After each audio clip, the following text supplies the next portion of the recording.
Hello friends, ഇന്ന് ഞാൻ പരിചയപ്പെടുത്തുന്ന പുസ്തകം ആനോയുടെ പുറകെ ഗാമയുടെ പുറകെ എന്ന ഒരു യാത്രാ വിവരണമാണ്. ഇത് എഴുതിയിരിക്കുന്നത് GR ഇന്ദുഗോപനും ബെന്യാമിനും ചേർന്നാണ്. രണ്ടുപേരെ പറ്റിയും പ്രത്യേകിച്ച് നമ്മൾ പറയേണ്ട കാര്യമില്ല. മലയാളത്തിലെ നിന്ന് ഏറ്റവും പ്രശസ്തരായ എഴുത്തുകാരാണ് രണ്ടുപേരും. ഈ പുസ്തകം എന്ന് പറയുന്നത് ഒരു ചരിത്ര സംഭവത്തെ പിന്തുടർന്നുള്ള ഒരു യാത്രയാണ്. കേരളത്തിൽ നിന്ന് പോർട്ടുഗലിലേക്കും പിന്നീട് പോർട്ടുഗലിൽ നിന്ന് റോമിലേക്കും 15-ാം നൂറ്റാണ്ടിൽ കൊണ്ടുപോകപ്പെട്ട ഒരു ആനക്കുട്ടിയുടെ കഥ.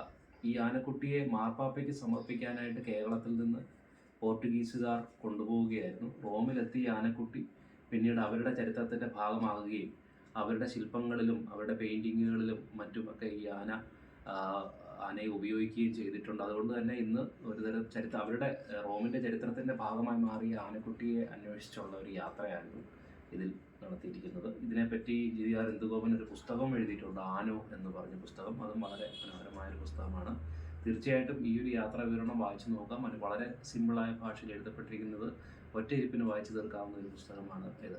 തീർച്ചയായിട്ടും നിങ്ങൾ ഇത് നോക്കുക. Thank you.